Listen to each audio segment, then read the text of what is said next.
Wong Jawa aja nganti ilang Jawane. Merga yen ilang kowe dudu modern nanging mung kelangan jati diri. Saiki akeh wong bangga katon kekinian nanging isin ngomong nganggo basane dhewe. Ngerti tren njaba nganti apal nanging pitutur wong tuwa mung dianggep swara lawas. Yen ditakoni asal usule mung mesem kecut merga wis lali marang oyote dhewe. Wong sing lali Jawane kuwi kaya wit dicabut oyote.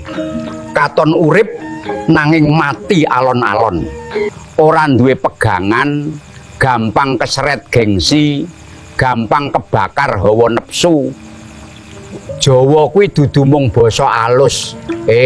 Jawa kuwi rem cangkemmu sadurunge nglarani wong liya.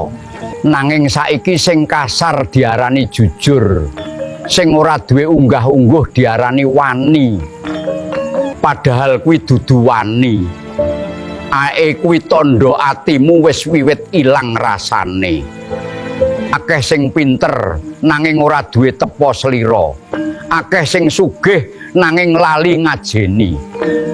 Akeh sing duwe pangkat nanging kelangan ajining diri merga adoh saka Jawane.